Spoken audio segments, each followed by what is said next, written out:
सभी लोग बैठ जाओ।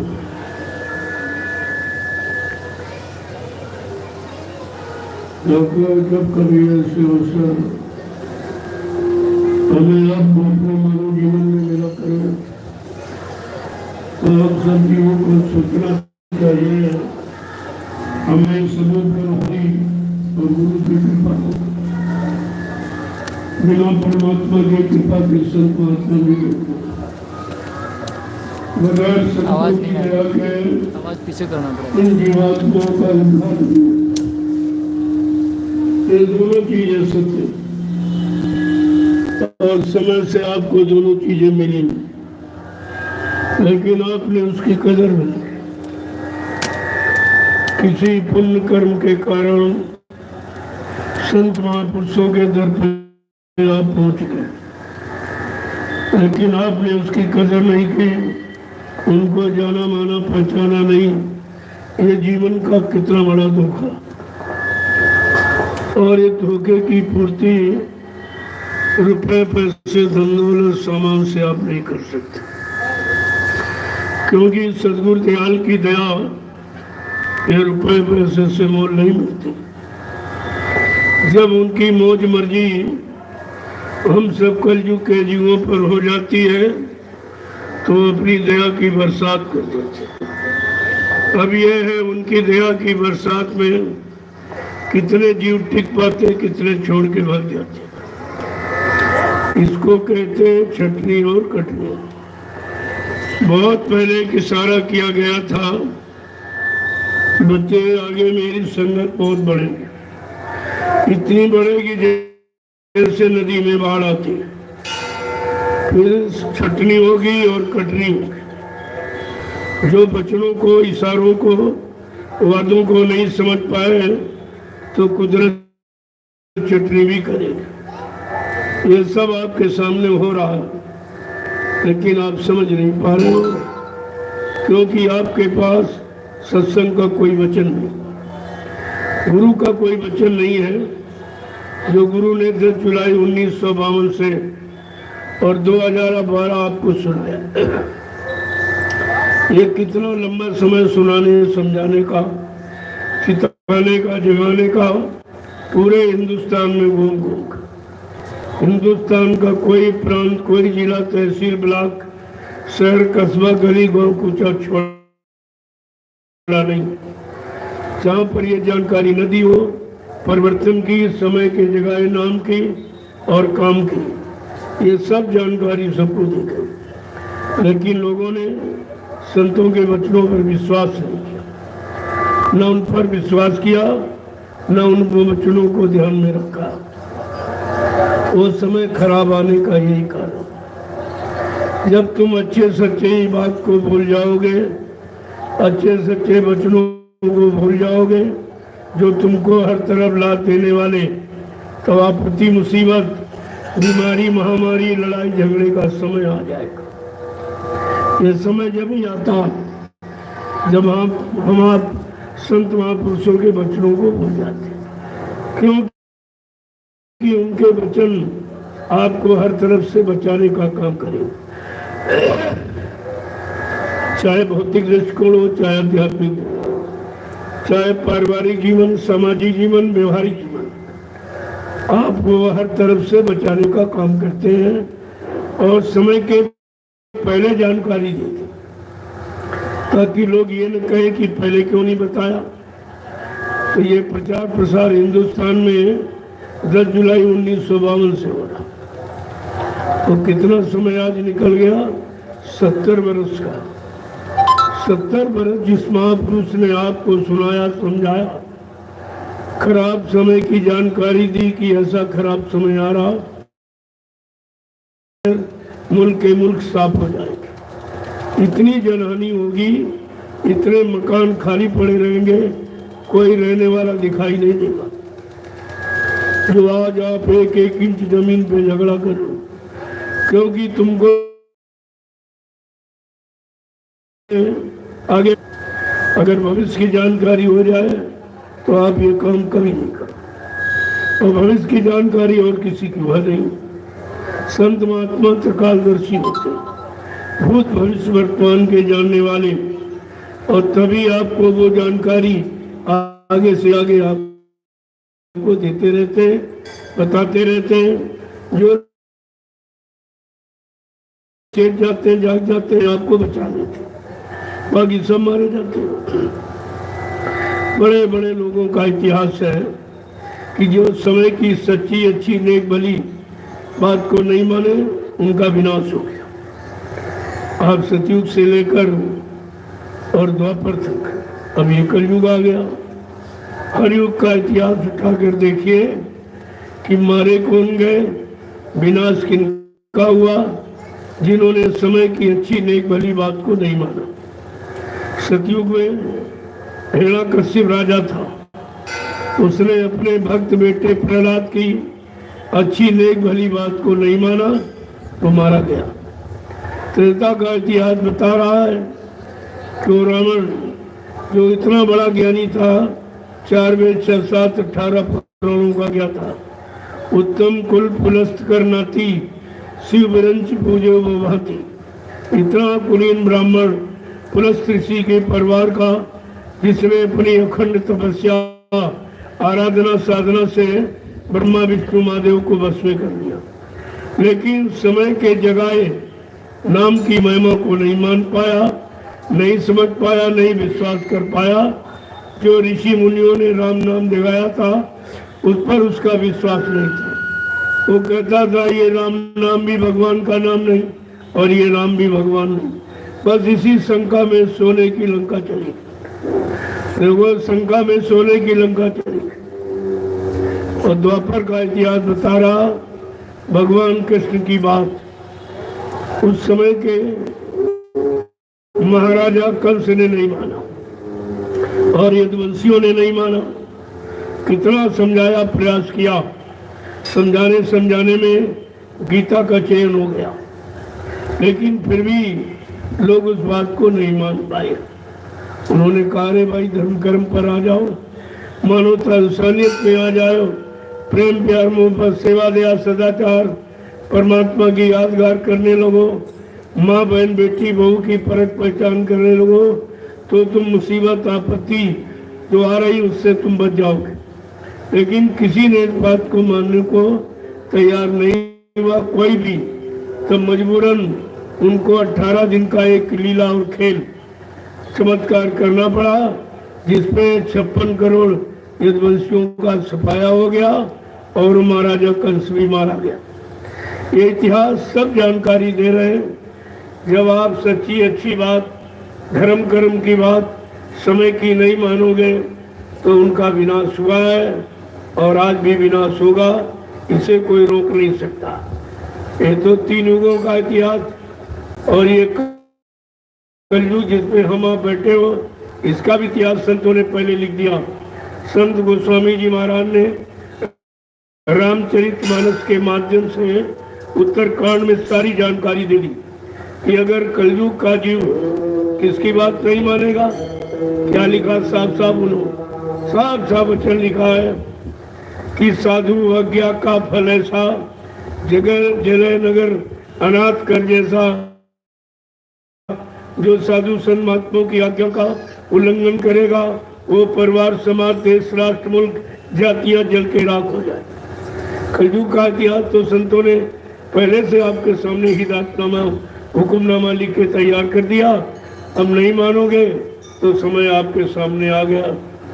अभी एक छोटी सी बीमारी आई, वैसे हमारी दृष्टिकोण से बीमारी नहीं है, वो तो कुदरत की नाराजगी, जो आपने कुदरत को नाराज कर दिया।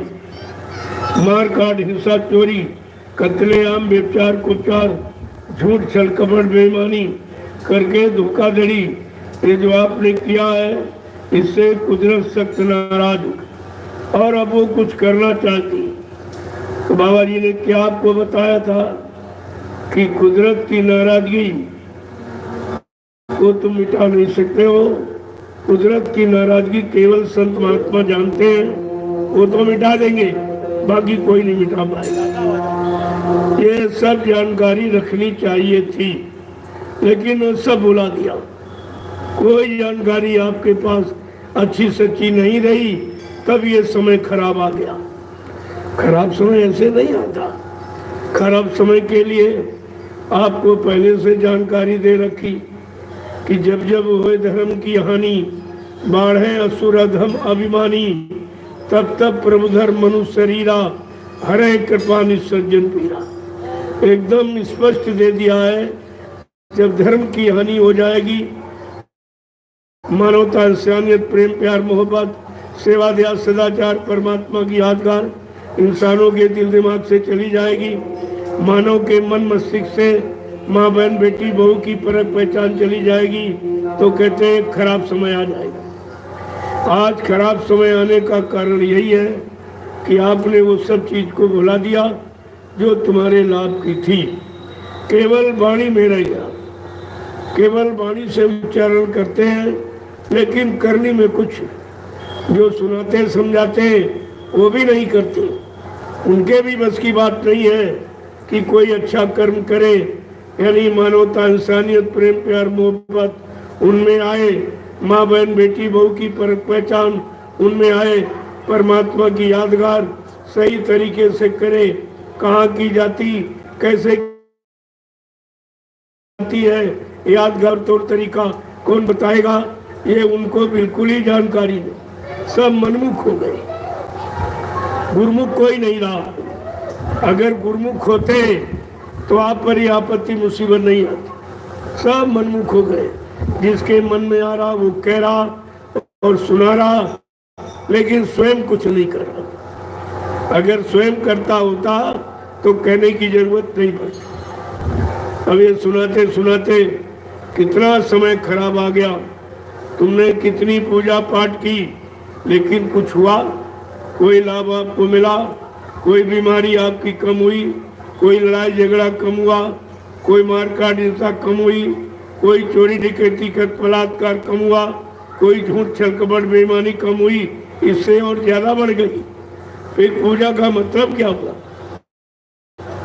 पूजा का मतलब पुण्य जा, पुण्य के जामाने भाव पैदा हो। जब तुम्हारे अंदर सेवा दया सदाचार, परमात्मा की यादगार, माँ बहन बेटी बहू की परख पहचान का भाव पैदा हो जाए, वहीं से तुम्हारी पूजा का शुभारंभ होता। ये तो कुछ नहीं है, केवल जबान से बकते, बाकी पूजा पूजा कुछ नहीं। इनकी समझ में नहीं आ रहा कि पूजा किसे कहते। ये तो ऋषि मुनि महात्माओं का विषय, उनसे मिलते,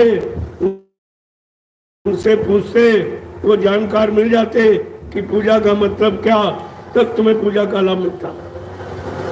तुमने आज तक जिनकी पूजा की वही तुमको नहीं मिला।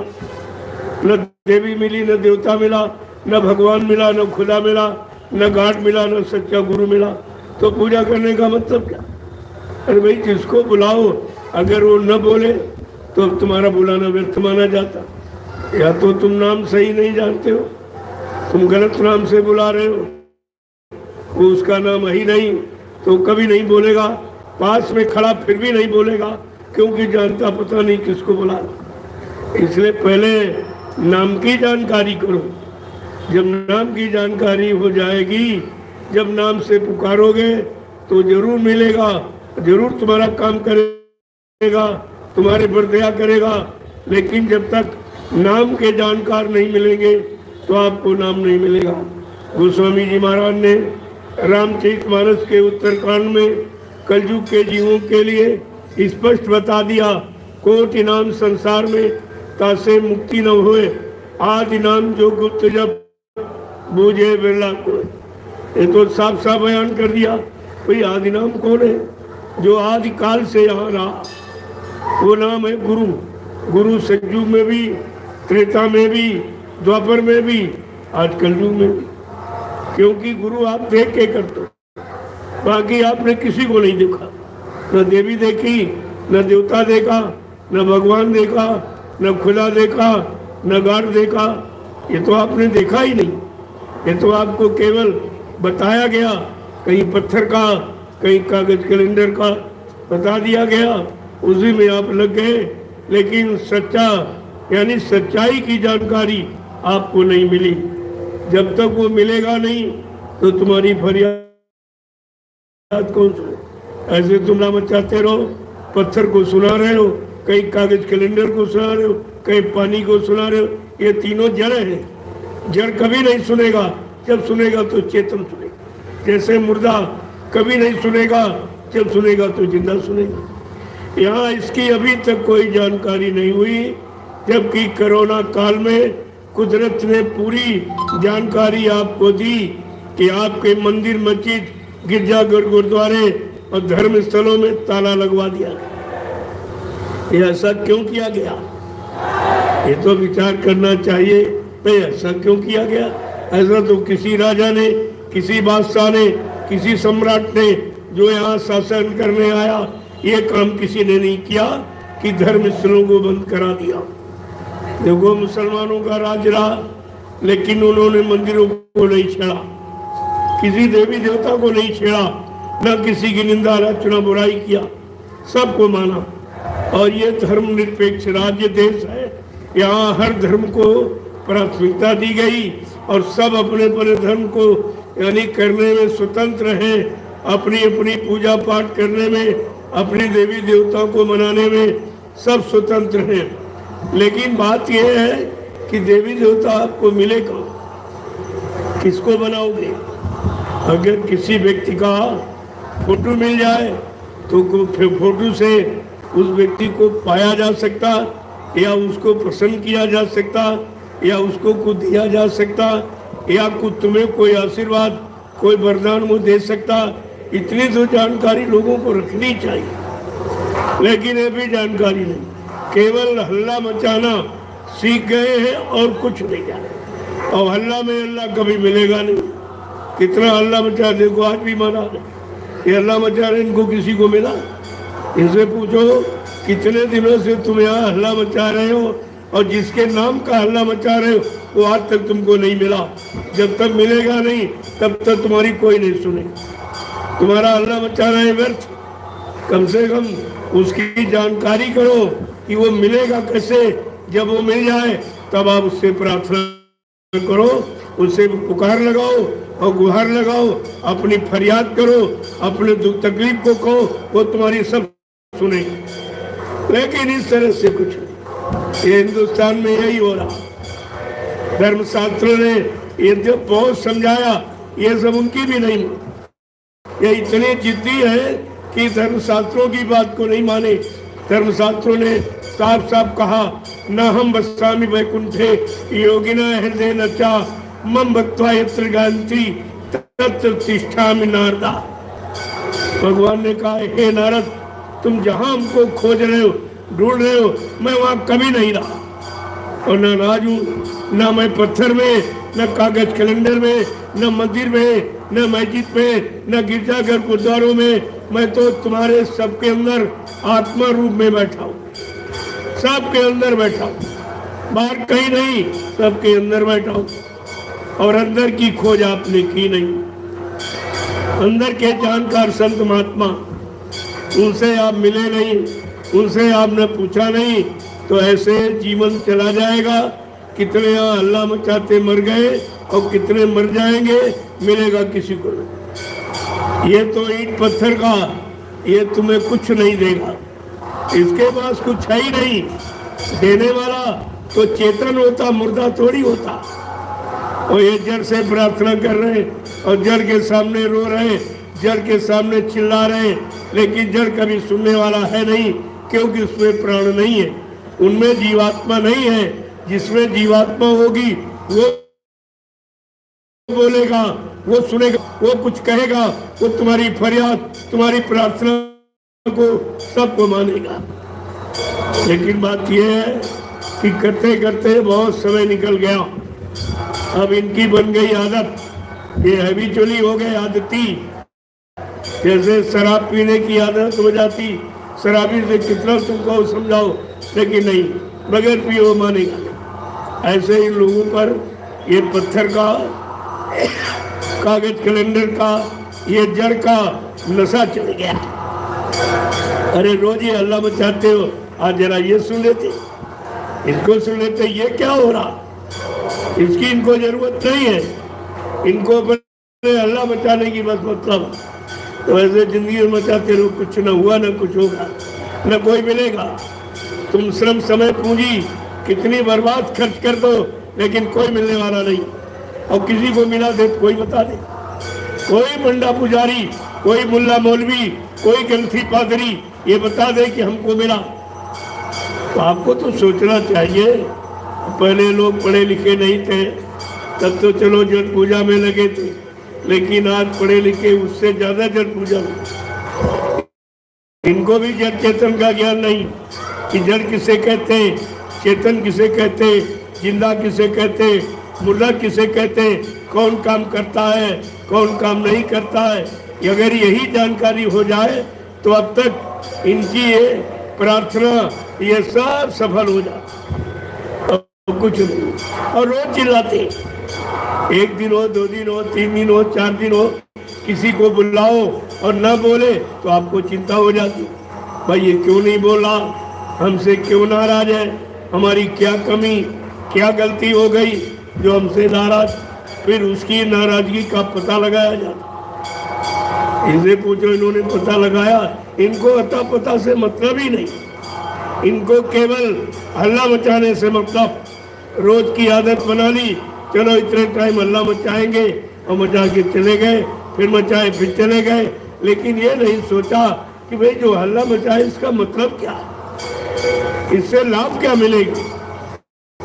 अरे भाई कोई काम करते हो तो लाभ पाने के लिए आप करते हो। आप खेती करते हो, अनाज पैदा ना हो तो खेती करोगे आप। दुकान चलाते हो, मुनाफा ना हो दुकान चलाओगे आप। नौकरी मजदूरी करते हो, अगर वेतन तनख्वाह न मिले तो कोई करेगा। इनसे पूछो, तुम किसी ने चिल्ला दे, तुम्हें क्या मिला। जब तुम्हारे पहले चिल्लाते थे मर के चले गए, उनको नहीं मिला तो तुम्हें क्या मिलेगा। लेकिन ये जानकारी कोई नहीं करता, इनकी आदत बन गई। जैसे बच्चे की आदत रोने की, लेकिन बच्चा भी इनसे ठीक, जब रोता तो माँ दूध पिला देती, माँ दूध पिला देती, कोई खिलौना पकड़ा देती। अरे कुछ न कुछ रोने पर उसको मिलता है, लेकिन इनको रोने चिल्लाने पर आज तक कुछ नहीं मिला और अब भी नहीं बंद करे। इतने हटी है कि अब भी नहीं बंद करे। इसको कहते हैं जड़ जीव। जड़ जीव, ये जड़ जीव है, इनके अंदर समझ कभी नहीं आ सकती। जगत सुधा बरसे अमी और फूले फले न भेद, और चाहे गुरु मिले मिलन सब, और मूर्ख हृदय न चेत। इनके अंदर चेतना नहीं है। मूर्ख का मतलब जो अपनी मुंह की रखे, अपने मुंह से कहने चिल्लाने के अलावा किसी को सुनता ही नहीं। बताइए बगल में हो रहा, लेकिन इनकी समझ में नहीं आ रहा कि हम तो रोज चिल्लाते, जरा ये सुन ले क्या हो रहा। फिर तुम चिल्लाने लगो, तुम्हें कौन मना करता, तुम खुद चिल्लाओ और मतलब यानी ज्यादा चिल्लाओ। लेकिन चिल्ला कर ये देखो कि हमें चिल्लाने से, बुलाने से, फरियाद करने से, प्रार्थना करने से, इबादत करने से, पूजा करने से कुछ मिला कि नहीं मिला। ये तो आपको इतना सोचना चाहिए। आज भी श्रम समय पूंजी वही खर्च करता जहाँ कुछ मिलता, जहाँ नहीं मिलता वहाँ कभी खर्च नहीं करता। अगर खर्च कर देता धोखे में तो बाद में पश्चाताप करता कि हमने गलत जगह खर्च किया, लेकिन ये पश्चाताप ही नहीं कर पा रहे। जय जल जीव निशाचय घाती और तिन्हें न प्रभुवर कथा सुभाती। उनको ये अच्छा नहीं लगेगा। गोस्वामी महाराज ने साफ साफ दिया। रामचरितमानस सब तरफ इशारा करती है, चौमुखी ज्ञान देती है, इसीलिए उसको सर्वमान्य ग्रंथ कहा गया। ये विश्व का एक सर्वमान्य ग्रंथ है जो सारे विश्व के लोग, सारे धर्मों के लोग, सारे मजहब के लोग, सारे जातियों के लोग इस ग्रंथ को मानते हैं। क्यों मानते? इसमें हर नीति, परिवार नीति, समाज नीति, देश नीति, विदेश नीति, धर्म नीति, राजनीति, न्याय नीति, सत्य नीति, प्रेम नीति, ये सारी नीतियों का भंडार। इसलिए इस ग्रंथ को विश्वमान्य ग्रंथ, सारा विश्व उसको मान्यता देता है, लेकिन ये उसको भी नहीं मानते। इनके अंदर उसका भी लेस मात्र कुछ नहीं। ऐसे जीवों के लिए संत महापुरुषों ने कहा, अरे ज्ञानी हो तो ज्ञान से कहिए और मूर्ख हो तो मौन हो जाइए। वहां पर मौन रहना अच्छा, क्योंकि अपना समय खराब मत करो। समय वहां पर खर्च करो जहां तुमको लाभ हो और सुनने वालों को लाभ हो। यहाँ तो न इनको कभी लाभ मिला या दूसरे को क्या लाभ मिला पाएंगे, आज तक कोई लाभ नहीं। जहाँ लाभ की बात है, ज्ञान की बात है, सच्चाई की बात है, अच्छाई की बात है, वहां तो ये जड़ जीव जाएंगे ही नहीं, और जाएंगे तो बगल से निकल जाएंगे। गोस्वामी महाराज ने क्या कहा कि जब भगवान राम ने सबको मार दिया तब उनको इस बात की चिंता हुई कि इसमें बेगुनाह भी मर गए। हमारा गुनहगार तो केवल रावण था, लेकिन हमने तो सबको मार डाला। इस बात की उनको चिंता हुई तो उन्होंने कहा, चलो हो न हो अमृत की बरसात कर दो, ये पुनः जीवित हो जाए। देखो फिर भी उनके अंदर ये चेतना आई, कहा एक बार यानी अमृत की बरसात कर दो, ये सब जीवित हो जाए। जब उन्होंने अमृत की बरसात की तो राक्षस दल ने सोचा, रे दुश्मन है, ये कभी अमृत नहीं देगा। तो उन्होंने क्या किया, मुंह नीचे पीठ ऊपर कर, पीठ ऊपर कर ली, मुंह नीचे कर। अब अमृत का तिरस्कार, बरसात हुई तो जिलाना चाहते थे सबको, लेकिन उनके जी गए और वो मरे के मरे नहीं। इसको कहते हैं विश्वास। इनमें विश्वास नहीं है, इनमें किसी बात का। अरे चेतन पर विश्वास करोगे तो चेतन ज्ञान मिलेगा, और जड़ पर विश्वास करोगे तो जड़ता में फंस के रह जाओगे, मिलेगा कुछ नहीं, और ये जीवन व्यर्थ में चला जाएगा। ऐसे कितने लोगों का जा रहा। जब कोरोना काल में ये कुदरत का नज़ारा तुमको दिखा दिया गया कि जहाँ तुम लगे हो 3-3 युगों से वहाँ कुछ नहीं है, तो ताला बंद करा दिया, सब में ताले लग गए। आपको सोचना चाहिए कि मकान में ताला कब लगता, जब मकान के सारे लोग बाहर चले जाते, खाली हो जाता तब। ये सिद्ध कर दिया इनमें कुछ नहीं, वो ताला लगाया जा रहा। अगर देवता होता तो जरूर कुछ कहता। आप अपने घर के अंदर बैठे हो, कोई ताला लगाते, आप लगाने दोगे? आप ताला लगाने दोगे? अगर इस मंदिर, मस्जिद, गिरजाघर, गुरुद्वारों में कोई होता तो ताले नहीं लगाने देता। फिर उन्होंने ऐसे हल्ला मचा रहे, ऐसे हल्ला मचाया, अरे खाना जिन्होंने ताला लगवाया उनका सर्वनाश हो जाएगा, उनका ये हो जाएगा। हमने कहा उनको तो बुखार जुखाम तक नहीं हुआ, किसी को जुखाम बुखार तक नहीं हुआ, और तुम सर्वनाश की बात करते हो। वहाँ कौन बैठा है जो सर्वनाश कर देगा? वहाँ बैठा कौन है?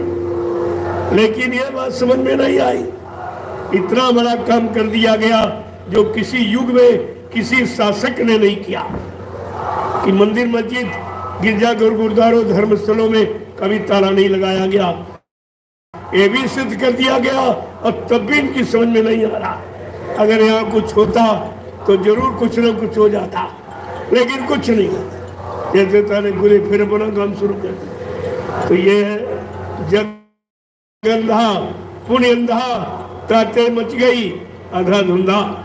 यहाँ अंधाधुंध मची है, पत्थर के नाम पर, कागज के नाम पर, मंदिर के नाम पर, मस्जिद के नाम पर, मूर्ति के नाम पर, तीर्थ के नाम पर, मूर्त के नाम पर, पानी के नाम पर। यहाँ तो लूट मची, यहाँ लूट मची, इनमें लूट। और लिखा क्या है? राम नाम की लूट है, लूट सके तो लूट, नहीं अंत समय पछताओगे जब प्राण जाएंगे छोट। कहा जब भगवान के नाम की लूट बचे तब तुम लूट लेना, और उस भगवान के नाम की लूट से तुम्हारा काम बन जाएगा।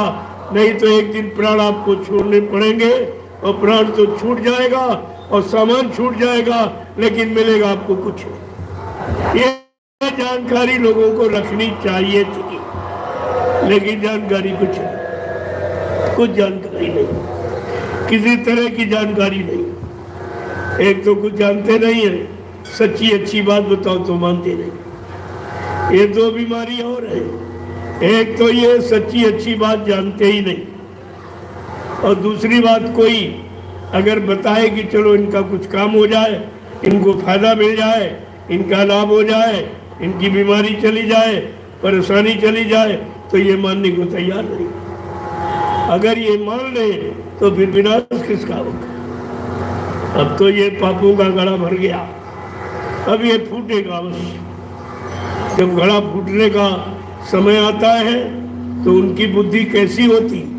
जब जैसी हो तब पिता, तब तैसी मति होए, और काल रेख की लेख को मेट सके नहीं कोई।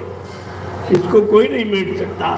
तुम लाख सुनाओ, लाख समझाओ, क्या हिरण्यकश्यप को प्रहलाद ने कम सुनाया था, कम समझाया था?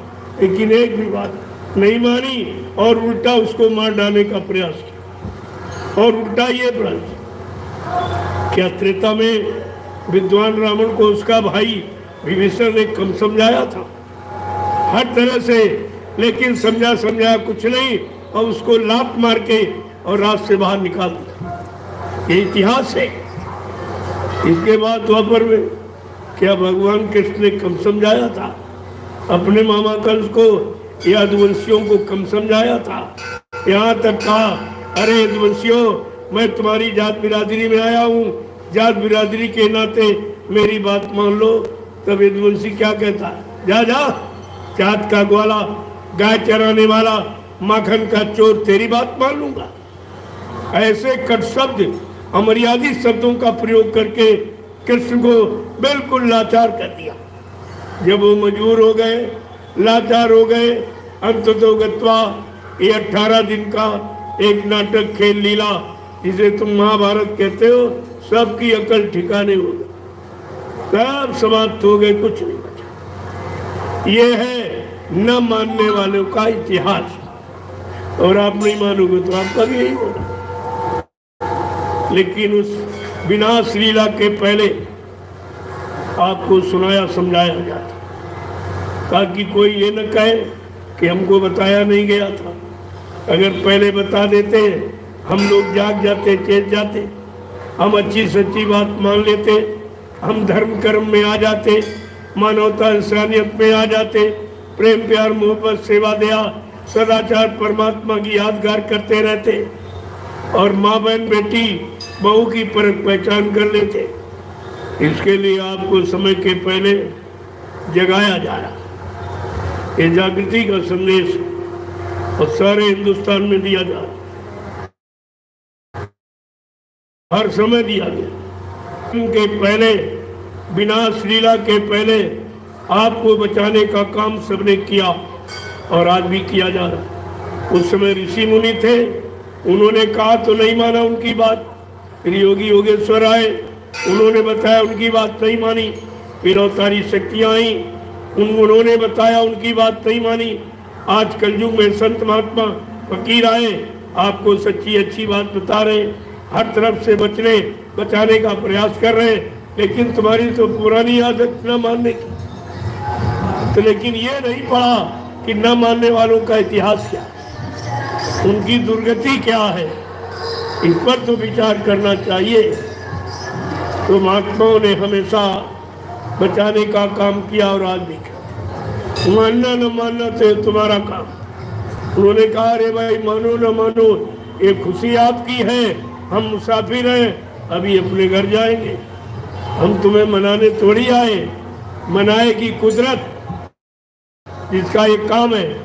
संत महात्मा केवल समय से जान देते, तो बच जाओगे, नहीं मानोगे तो बिगड़ जाओगे। ये बात आपके सामने जरूर रखी और आज भी रख।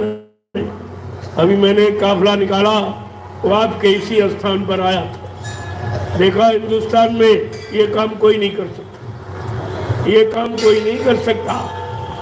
और सबको अच्छी सच्ची नेक भली बात बताने के लिए ये काफिला तुम्हारे 11 जिलों में भ्रमण किया और सबको जानकारी दी निःशुल्क।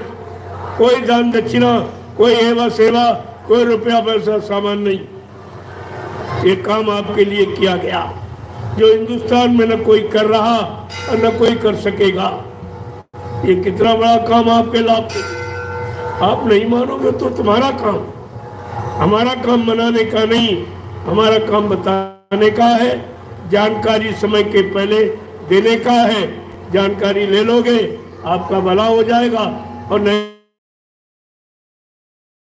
तो तुम जानो तुम्हारा काम जानो। लेकिन ये नहीं कह सकते हो कि हमें बताने के लिए कोई आया नहीं, ये कोई नहीं कहता। ये हम किसी को कहने नहीं।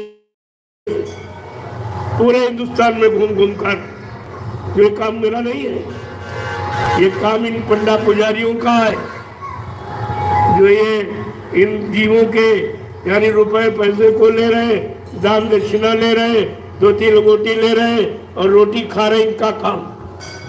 लेकिन जब इन्होंने अपना काम करना बंद कर दिया तब मजबूरन हमको ये कदम उठाना पड़ा कि चलो देश के लिए कोई तो कोई कहने वाला होना चाहिए।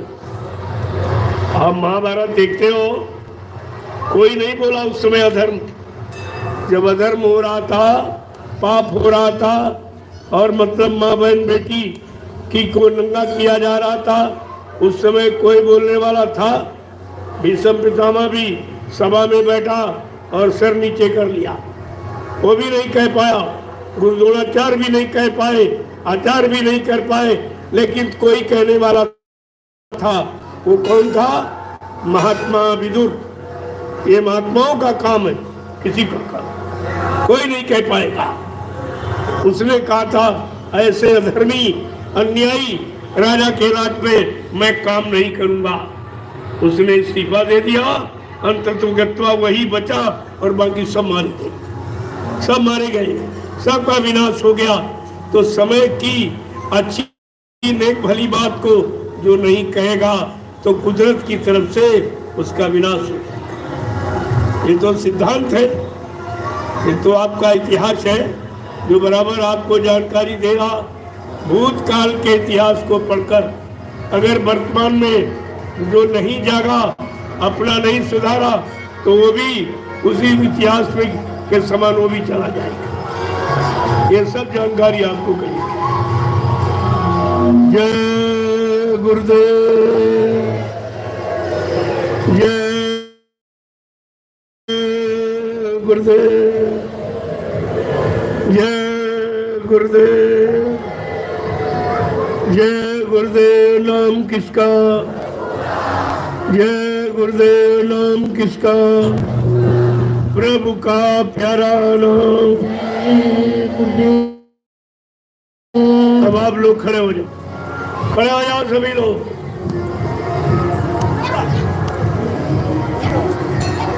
देखो खड़े होने का मतलब हमारा कुछ और है। खड़े आप रोजी होते, बैठते भी रोजी। खड़े होने का मतलब आप किसी अच्छे सच्चे नेक भले ईमानदारी चरित्रवान समाज बनाने के लिए खड़े। ये अभियान मैंने इसी बात का छेड़ा कि अब देश को, समाज को, परिवार इंसानों को अच्छे समाज की आवश्यकता है, जहाँ नीति न्याय, जहाँ लोगों की सुरक्षा, लोगों को रोजी रोटी समय से मिल सके और वो अपनी घर गृहस्थी परिवार में रहकर एक घर का सुबह, एक घर से शाम को इसी मंदिर में आत्मा से परमात्मा का सच्चा भजन। आज उसकी जरूरत, पूजा करके तो आपने देख लिया, कुछ नहीं मिला, थोड़ा भजन करके देख लीजिए। ये सारी बीमारी और ये परेशानी जो आगे आने वाली, ये इस नाच गाने से जाने वाली नहीं, ये शोर शराबा मचाने से नहीं, ये अक्षर पत्र कागज कैलेंडर पानी की पूजा करने से नहीं जाएगी। ये आत्मा से परमात्मा का भजन करोगे तब ये सब जाएगी। ऐसे कोई बीमारी नहीं जाएगी। आगे और बड़ी बीमारी आने वाली, जिसके लिए आपको समय से जानकारी दी जा रही है। ऐसी अगर आप शाकाहारी लोग हुए, सच्चे नेक भले ईमानदार चरित्रवान न बने, तो कुदरत की तरफ से एक ऐसी बीमारी आ रही है जिसमें गांव के गांव, शहर के शहर और मुल्क के मुल्क साफ हो जाएंगे। बहुत कम संख्या। बाबा जी ने पहले से इशारा किया कि 12-12 कोस पर कोई एक चिराग जलता नजर आएगा।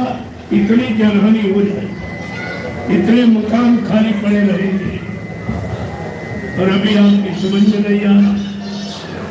और जब हो जाएगा तब कहोगे किसी ने बताया नहीं था। मैं तो समय के पहले ही जानकारी देने आ गया और बिना तुम्हारे बुलाए आ गया, क्योंकि महात्मा किसी का इंतजार नहीं है, किसी के मान सम्मान के भूखे नहीं होते। उनको जनहित कार्य करना है तो अपना वो कहीं से शुरू कर दो, उनका एक काम ही है। परमानंद के कारण साधु धराशरी, वो समाज देश और मतलब यानी परिवार के हित में आते हैं और इनका संदेश देते हैं। उनका काम कोई रात पाट धन दौलत मान सम्मान सामान लेने का नहीं, वो इसके लिए नहीं आते। इसीलिए उनके बारे में पहले लिख के बता दिया गया, साधु से हो न कारज हानि। साधु संग महात्माओं से कभी काम की हानि नहीं हो सकती, क्योंकि वो अपने लिए नहीं आते, वो तुम्हारे सबके लिए आते और तुम्हारे सबका काम दिन रात करते हैं और बदले में कोई इच्छा नहीं आती। तब भी अगर आप न ले पाए, न समझ पाए, न अपना काम बना पाए, तो इससे सरल और कोई युक्ति नहीं। इसलिए मैं तो चंद मिनट के लिए आया था कि चलो एक बार आपका दर्शन करूं, आप सबको समय से खराब समय आ रहा उसकी जानकारी दे दूं। और वो खराब समय कैसे करेगा, तो रामचरितमानस को पढ़ लो, उसकी मान लो आप। अगर हमारी न मानो तो रामचरितमानस के उत्तरकांड को उठाओ और पढ़ो। उसमें क्या लिखा कि कलयुग में जब बीमारी महामारी और दुख तकलीफ और मुसीबत आपत्ति, लड़ाई और झगड़े और मारकाट हिंसा ये सब पढ़ने लगे, तो कहा ये किससे दूर होगी। क्या लिखा उन्होंने कि ऐसे बिन हरि भजन खगेसा और मिट्टी है न जीवन इक्के कलेसा। क्या लिखा है, मानव जीवन में आने वाले जितने भी कष्ट मुसीबत वो भगवान के भजन से जाएंगे, तो पूजा से नहीं जाएंगे। अब पूजा करके आपने कोई बीमारी कम कर दी तो बताओ, कोई लड़ाई झगड़ा कम कर लिया तो बताओ, कोई चोरी डकैती कम हुई तो बताओ, कोई टैक्स महंगाई कम हुई तो बताओ। ये सब तुम्हारे सामने हो रहा, फिर तुम्हारी समझ में नहीं आ रहा। ये दुख तकलीफ कैसे जाएगी, मुसीबत कैसे जाएगी, क्या हल्ला मचाने से जाएगी। ये जो हल्ला मचाने की आदत बना रखी, इससे कुछ होने वाला नहीं, न पहले कुछ हुआ न आगे कुछ होगा। कोई अकाल मौत ये जाने वाली नहीं। अगर इससे बचना चाहते हो तो हमारी प्रार्थना स्वीकार कर लो। आप लोग सब परिवार शाकाहारी बन जाओ और भजन करने, मर्दों काम सिर्फ शाकाहारी बन जाओ और भजन करने रहो। ये सारी मुसीबत और सारी बीमारी और सारे परेशानी आपकी चली जाए। और नहीं तो तुम जानो, तुम्हारा काम जाने, ये नहीं कहोगे हमको किसी ने बताया।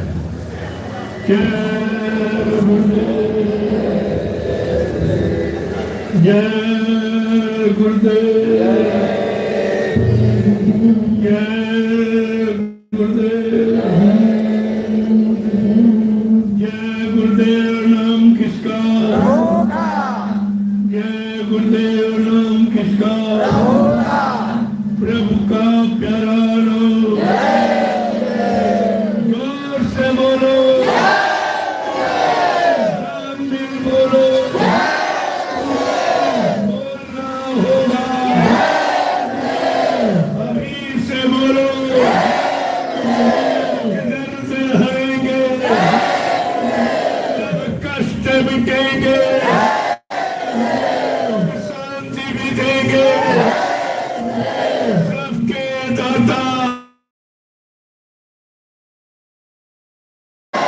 प्रेम से बोले, ये नाम नहीं इंसान का, ये काम नहीं इंसान का। ये जानकारी आपको रखनी चाहिए। अब ये काम हिंदुस्तान में कोई नहीं कर सकता है, न कोई भी इसको सुख शांति दे सकता, न तुम्हारी रक्षा हिफाजत कोई कर सकता, न बीमारी परेशानी कष्टों से तुम्हें कोई मुक्त कर सकता। ये आप गांठ में बांध लीजिए, ये काम किसी के बस जब कोई इंसान नहीं कर पा रहा, कोई प्रधानमंत्री मुख्यमंत्री नहीं कर पा रहा, तो ये अत्तर पत्थर एक कागज के अंदर तुम्हारा काम कर दे।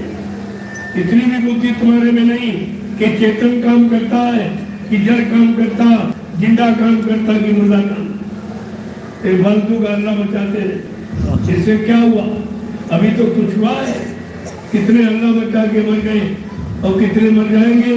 न पहले मिला, न तुमको मिला, न आगे वालों को मिलेगा। इतने कम से कम एक की बात सुनकर दूसरे को देखकर अपने आप को बदल लेना चाहिए। अपने आप को बदल लेना चाहिए। उससे पूछो कि तुम कितने दिन से यहाँ शोर मचा रहे हो, तुम्हें कोई मिला? यहाँ पंडा पुजारी रहता होगा, उससे पूछो तुम कब से यहाँ मंदिर में पूजा कर रहे हो, तुमको जिसकी पूजा की वो तुमको मिला? स्वप्न में भी नहीं मिला होगा। जब इनको नहीं मिला तुम्हें कहां से मिल जाएगा? अरे ये बात जानकारी करके आपको समझ लेना चाहिए कि हम काम वो करें जिससे हमें कुछ मिले, हमें कुछ लाभ मिले, हमारा कुछ काम हो जाए, कोई बीमारी खत्म हो जाए, कोई परेशानी चली जाए, कोई दुख तकलीफ बढ़ जाए। इसीलिए आप ये सब करते हो। ये तो सब बढ़ता चला जा रहा, ये सब बढ़ता चला जा रहा। इतने वाली बीमारी अभी क्या जो आगे भयानक बीमारी आ रही, उसी के लिए मैं पहले भी आपके आवाज दिया कि दोबारा एक बार फिर तुमको जानकारी दे दे कि बहुत बड़ी बीमारी आ रही, उससे आपको बचना मुश्किल हो। आप अपने बाल बच्चे परिवार को बचाना चाहते हो, सामान को बचाना चाहते हो, तो संत महात्माओं की बात आपको सुननी पड़ेगी, माननी पड़ेगी, क्योंकि वो तुम्हारे लिए आते हैं, वो अपने लिए नहीं आते। अगर उनकी बात नहीं मानोगे तो परिणाम खराब हो। नहीं दूसरे वाला है उसे आप क्या पाओगे, तब तुम तुम्हें नहीं पाओगे। देखोगे ये तो सब मसाला साफ होने वाला, इससे कुछ काम होने वाला नहीं है। ये तो यादगार स्थल थे, यहाँ बैठकर भगवान को याद किया जाता। मंदिर है, मस्जिद है, गिरजाघर गुरुद्वारा है, धर्म स्थल इसीलिए बनाए गए। बस्ती के बाहर नदी के किनारे एकदम शांतिमय, यहाँ बैठकर तुम भगवान की याद करो। तुम्हें आज देवी देवताओं की याद करो। ये यादगार स्थल है, ये पाने वाले स्थल नहीं। यहाँ वो कभी आए नहीं थे, न है न कभी आएंगे, क्योंकि ये इंसानों का बनाया। ये जितना भी देख रहे हो पत्थर ईंटों का सब इंसान ने बनाया, और ये मनुष्य मंदिर आपका ये भगवान ने बनाया। तो आप इतना नहीं सोच पा रहे हो कि भगवान तुम्हारे वाले में रहेगा कि अपने वाले में रहेगा। तुम्हारे वाले ईंट पत्थर वाले मकानों में कभी आया होता तो जरूर किसी को मिला होता। आज तक तो कोई नहीं कह आपको मिला किसी को, तो तुम्हें क्या मिलेगा? तो कम से कम ये तो जानो कि हमें मिलेगा कहाँ, हम फरियाद कैसे करें। जब कोई सामने सुनने वाला होगा तभी तो। यहाँ बेदर्द हाकिम तो फरियाद क्या करना, यहाँ कौन तुम्हारी सुनने वाला, और किसने सुनी और आप तक किसने सुना पाई। ये सब रोज देखते हो और रोज करते हो, फिर भी आपकी समझ में नहीं आता कि मैं कौन सा काम करना चाहिए, हमें कहाँ जाना चाहिए, किससे मिलना चाहिए जो हमारा काम करे या हमारी फरियाद सुने या हमारे दुख तकलीफ को दूर करे। उसी के पास तो आप जाओगे, लेकिन ये भी समझ अभी तक नहीं हो पाई। तो मैं तो इशारा करने आया हूँ, मान लो तो अच्छी बात, नहीं तुम जानो तुम्हारा काम जानो। ये नहीं कह सकते हो कि हमको किसी ने बताया है। जय गुरुदेव, जय गुरुदेव, जय गुरुदेव। आपको ये भी बता दिया जाए कि जय गुरुदेव नाम क्या है। किसका है। जैसे सतयुग में हरि नाम, त्रेता में राम नाम, द्वापर में कृष्ण नाम, ऐसे कलयुग में गुरु नाम। ये हरियुग का नाम अलग, एक ही नाम रहा होता तो सब लोग एक ही नाम ले लेते, लेकिन कलयुग के जीवों को कलयुग का नाम मालूम नहीं था तो पिछले युग के नाम दोहराते रहे, सीताराम राधे श्याम हरि। लेकिन मिला आपको, सीताराम मिले, राधा कृष्ण मिले, हनुमान जी मिले, शिव जी मिले, विष्णु भगवान मिले, कोई देवी देवता मिला आपको?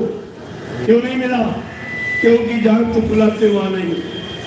पहले महात्माओं से पूछो कि भाई ये कहाँ मिलेंगे। जैसे किसी आदमी से जब मिलना चाहते हो तो उसके आवास पर जाते हो, उसके घर पर जाते हो, तब वो मिलता। ऐसे ब्रह्मा जी कहाँ रहते हैं? ब्रह्मलोक में। विष्णु भगवान कहाँ रहते हैं? विष्णुलोक में। शिव जी कहाँ रहते हैं? शिवलोक में। राम जी कहाँ रहते हैं? साकेत लोक में। कृष्ण जी कहाँ रहते हैं? गोलोक में। देवी देवता कहाँ रहते हैं? देवलोक में। और तुम कहाँ रहते हो? मृत्युलोक। तुम्हारा जो स्थान ही अलग, सबसे नीचे, और इस मृत्युलोक के ऊपर सब लोग। जब तक अपनी आत्मा को जगाने की युक्ति संत महात्माओं से नहीं लोगे, और संत महात्मा जब युक्ति दे देंगे तो उसी युक्ति से आपको युक्ति, यही युक्ति है जो युक्ति मिल जाए, तब तुम्हारी जीवात्मा देवलोक में पहुंचेगी तो देवी देवताओं का दर्शन साक्षात्कार करेगी। 33 करोड़ देवी देवता, 9 करोड़ दुर्गा, 10 करोड़ शंभु, ये आज भी विद्वान कहीं गए नहीं, लेकिन शरीर से नहीं। शरीर तुम्हारा यही जला दिया जाएगा, गड्ढा खोद के बाद आत्मा जाएगी। लेकिन आत्मा जाएगी जब कोई संत महात्मा मिल जाए, कोई रास्ता बताने वाला मिल जाए कि स्वर्ग लोक में जाने का रास्ता, देवलोक में जाने का रास्ता क्या, ब्रह्मलोक में जाने का रास्ता क्या है, विष्णु लोक में जाने का, शिवलोक में, साकेत लोक में, कृष्ण लोक में जाने का रास्ता क्या। जब कोई रास्ता बताने वाला मिलेगा और उस पर विश्वास करोगे और उस रास्ते पर चलोगे, तब आप वहां पहुंचोगे, चले जाओगे। ऐसे तमाम चिल्लाने वाले यहाँ चिल्ला के लोग चले गए, लेकिन कुछ किसी को नहीं मिला। तो तुम्हें पूछना चाहिए कि भाई तुम लोग चिल्लाए थे, तुम्हें मिला कि नहीं मिला। अगर तुम्हें मिला हो तो बता दो, हम भी चिल्लाना शुरू करें, हमको भी मिल जाए। तुमने किसी से पूछा नहीं, बस नकल कर, वो चिल्ला रहा तुम भी चिल्ला, दूसरा आया वो भी चिल्लाने, तीसरा आया वो भी चिल्लाने। अरे भाई चिल्लाओ तो किसके सामने चिल्लाए, किसके लिए चिल्ला रहे हो, किसको पाने के लिए बुला रहे हो, गुहार लगा रहे हो, पुकार लगा रहे हो, लेकिन वो मिला कि नहीं मिला, इस पर आपको विचार करना चाहिए। ये बुद्धिमान पुरुषों का लक्षण है। वही बुद्धिमान है जो समय से जाकर अपना काम बना लेता, वो बुद्धिमान व्यक्ति कहलाता है। और तुमने किसी ने नहीं काम बना पाया, किसी से मिल भी नहीं पाओ, न कोई देवी से मिल पाओ, न देवता से मिल पाओ, न शंकर जी से मिल पाओ, न हनुमान जी से, तुमने मिले किसी से नहीं और हल्ला सुनता मचा दो। तो ऐसे क्या हो, क्या लाभ मिला? लाभ पाने के लिए सब कुछ काम करते हो, लेकिन पूजा से अभी तक आपको कोई लाभ नहीं मिला और आपने किसी से पूछा नहीं। तो जानकारों की तलाश करिए। इसीलिए कहा गुरु को खोज करो भाई, बिन गुरु राह कोई नहीं पाई। किसी को रास्ता बगैर गुरु के तो रास्ता तो कोई बता ही नहीं सकता और किसी से मिल नहीं। अगर देवी देवताओं से मिलना चाहते हो तो गुरु की तलाश करो, जो देवी देवताओं के देवलोक में पहुंचा, आपको पहुंचा देगा, आपको मिला देगा। लेकिन ऐसे मन मुक्ता भी, अपने मन से चिल्लाने लगो और बोलना बंद कर दो, जिससे कुछ होने वाला। आज समय खराब करते हो, मिला आपको महात्मा तो सही सच्चा रहता है। इसी मनुष्य मंदिर, यही मंदिर, इसके अलावा कोई मंदिर, यही सच्चा मंदिर। अगर परमात्मा ने मनुष्य मंदिर न बनाया होता तो इसी मनुष्य मंदिर ने ये मंदिर बनाया। ये मनुष्य का बनाया हुआ, ये भगवान का बनाया मंदिर नहीं, तो चला ये इंसान का बनाया, और ये मंदिर भगवान का बनाया। और इसीलिए भगवान ने जब मनुष्य मंदिर बनवाया तो अपनी मूर्ति जीवात्मा को इसी में बैठाला, इसमें कोई नहीं, इसमें तुम खरीद के ले आगे लगा देते, लेकिन परमात्मा ने बनाया अनापरी मूर्ति लगाई।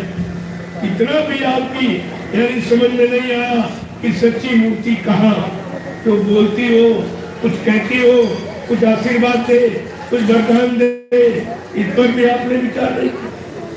तो ये विचार करना चाहिए कि हमारा सबका परम कर्तव्य है कि हम सच्चाई की खोज करें। जब तक सच्चा रास्ता नहीं मिलेगा तब तक आप सच्चा नहीं। जय गुरुदेव, जय गुरुदेव, जय गुरुदेव। नाम किसका? प्रभु का प्यारा नाम। देखो प्रेमियों, प्रभु नाम का प्रचार यहाँ कभी नहीं।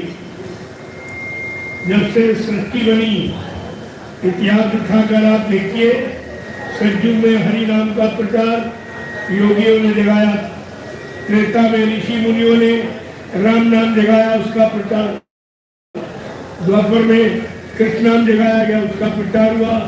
आज कलयुग में जय गुरुदेव नाम प्रभु का ये जगाया गया और इससे काम होगा, क्योंकि सारी सत्ता प्रभु, मृत्यु लोक से लेकर और सत्यलोक धाम तक ये प्रभु की सत्ता है। आज वो प्रभु स्वयं सत्ताधारी मानव चोला धारण करके मृत्यु मंडल पर आ गया। क्यों आ गया? क्यों आ गया? इस पर भी विचार करो। जब कलयुग के लोग गुरुओं को भूल गए, संतों को भूल गए, सदगुरुओं को भूल गए, तब ये परम संत अनादि महाप्रभु स्वतः मानव चोला धारण करके मृत्यु मंडल पर आ गए और प्रभु नाम को जगाया और सिद्ध किया, प्रभु नाम का प्रचार कराया और सारी जीवात्माओं को प्रभु नाम से जगा रहे और प्रभु नाम का बेड़ा भवसागर में लगाकर इन जीवात्माओं को प्रभु नाम पहुंचाने का वादा कर रहे।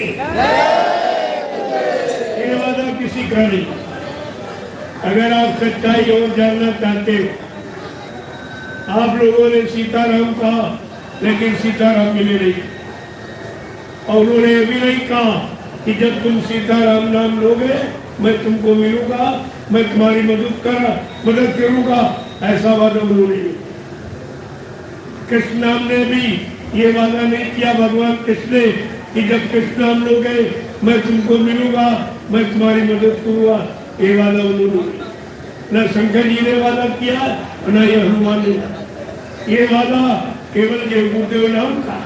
बाबा जी ने क्या कहा? जब तुम जय गुरुदेव नाम लोगो मैं तुमको मिलूंगा, मैं तुम्हारी मदद करूंगा। अरे शंका की बात, तुम करके देख लो। इतना बड़ा वादा किसी ने किया ही नहीं, और फिर भी जीव न समझ पाए तो फिर उसका दुर्भाग्य है, उसका दुर्भाग्य है। इसने खोल के कहा, इतना खोल कर किसी ने नहीं, किसी नाम की ये किसी जो आए उन्होंने ये नहीं कहा कि मैं तुमको मिलूंगा, मैं तुम्हारी मदद। ये किसी ने, ये वादा केवल प्रभु का, ये प्रभु का वादा, और इस वादे को कोई काट नहीं सकता। प्रभु का काम न कोई बंद कर सकता और न कोई कर सकता। ये दोनों चीजें आपके सामने। जय गुरुदेव, जय गुरुदेव, जय गुरुदेव, जय गुरुदेव। नाम किसका? जय गुरुदेव। नाम किसका?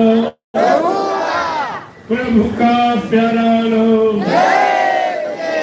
सतयुग को लाएंगे, विश्व में शांति को लाएंगे, जन जन में प्रेम को लाएंगे। इस बात को हमेशा ध्यान रखिए। मैं अपने आप को बचाना चाहते हो, तुम्हारी प्रार्थना आप स्वीकार करो कि आप लोग शाकाहारी हो जाओ। मैं जानता हूँ कि आप धर्मात्मा महात्मा नहीं बन पाए, सच्चे ईमानदार चरित्रवान नहीं बन पाए, तो कम से कम शाकाहारी बन जाओ। अगर शाकाहारी बनने में इन बीमारियों से आप बच जाओ तो इससे सरल कोई उपाय नहीं, और शाकाहारी बनने में कोई खर्चा नहीं, कोई खर्चा नहीं, बल्कि जो अनावश्यक धन आप गंदे खान पान में बर्बाद करते वो धन तुम्हारा बच जाए, तुम्हारे बाल बच्चों के पढ़ाई लिखाई में काम आवे, शादी ब्याह में काम आवे, घर मकान बनाने में काम आवे। महात्मा हर तरफ से तुम्हारी मदद करना चाहती है, लेकिन दुनिया ऐसी बावरी, कोई ग्राहक न बचे, कोई सस्ता सौदा देने वाला नहीं। यही है दुर्भाग्य जीवों का कि खराब समय में कोई अच्छी बात बताने वाला नहीं, अच्छे रास्ते पर चलाने वाला नहीं, अच्छा सच्चा लाभ देने वाला नहीं, और फिर भी जीवों की समझ में नहीं आया। यही दुर्भाग्य जीवों का। जय गुरुदेव।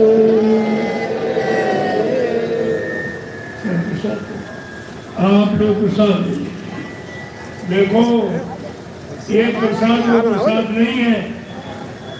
आज के लोगों ने आपको धोखा दिया। प्रसाद खरीदा नहीं जाता, प्रसाद बनाया जाता, और बनाने की शक्ति आज किसी में नहीं। अगर बनाना होता जानते होते तो ये नहीं कहते जाओ दुकान से प्रसाद खरीद के। प्रसाद खरीदा नहीं जाता, बनाया जाता।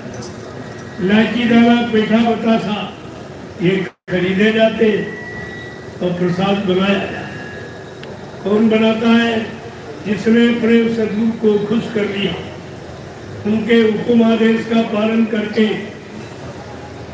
और उनके आदेशों पर चलकर उनके बच्चों का बनाकर को खुश कर लिया, वो किसी वस्तु में उनकी दया दुआ प्रवेश करके जीवों को लाभ दे सकता है।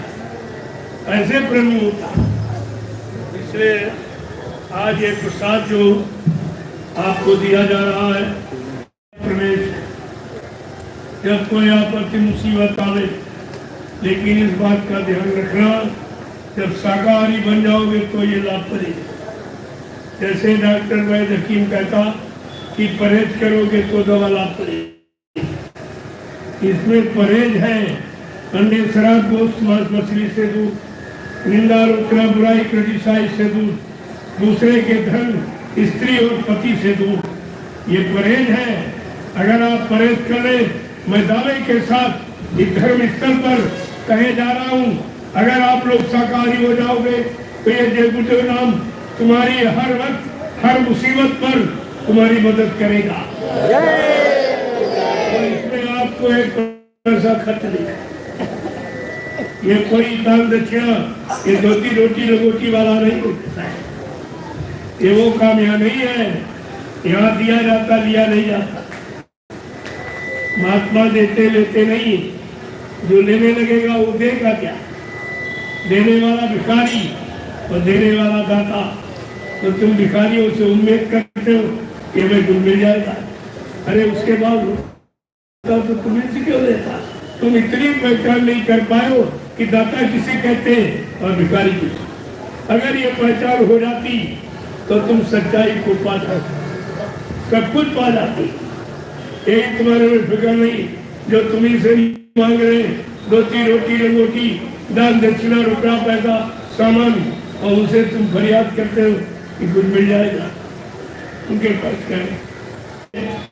मैं ऐसे अभियान नहीं चलाया, ऐसे नहीं लोगों को बताने आया। आगे वो समय आ रहा, ये सब की परीक्षा होगी। तुमने जो जनता का अन्न खाया, दान दक्षिणा, रुपया पैसा, धोती रोटी लंगोटी लिए है, तुमने कौन सी भक्ति की? तुम्हारे पास किसकी शक्ति?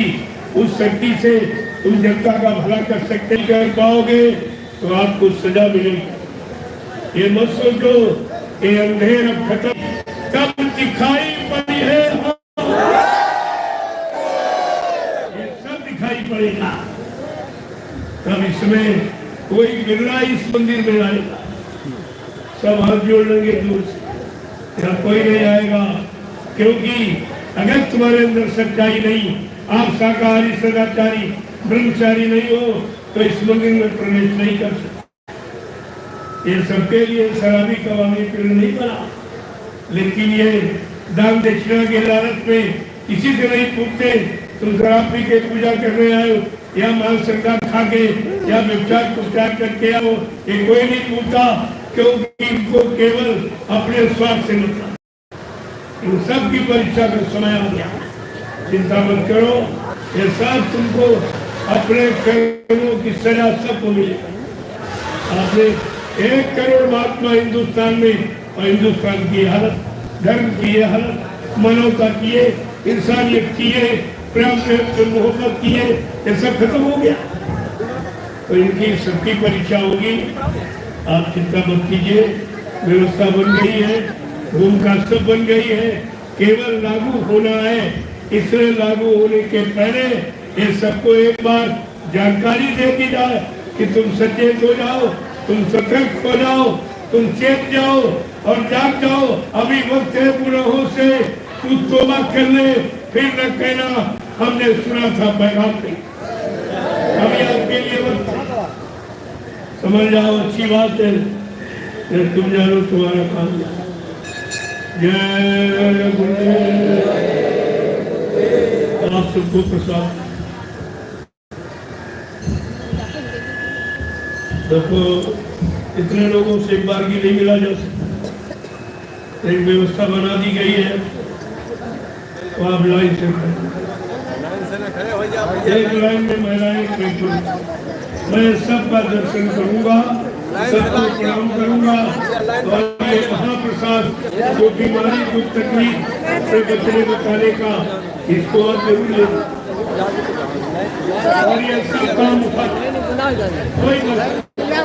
कोई दक्षिणा कोई नहीं, ये काम यहाँ भिखारी बन का काम नहीं है। हमारा आप लोग आ जाइए।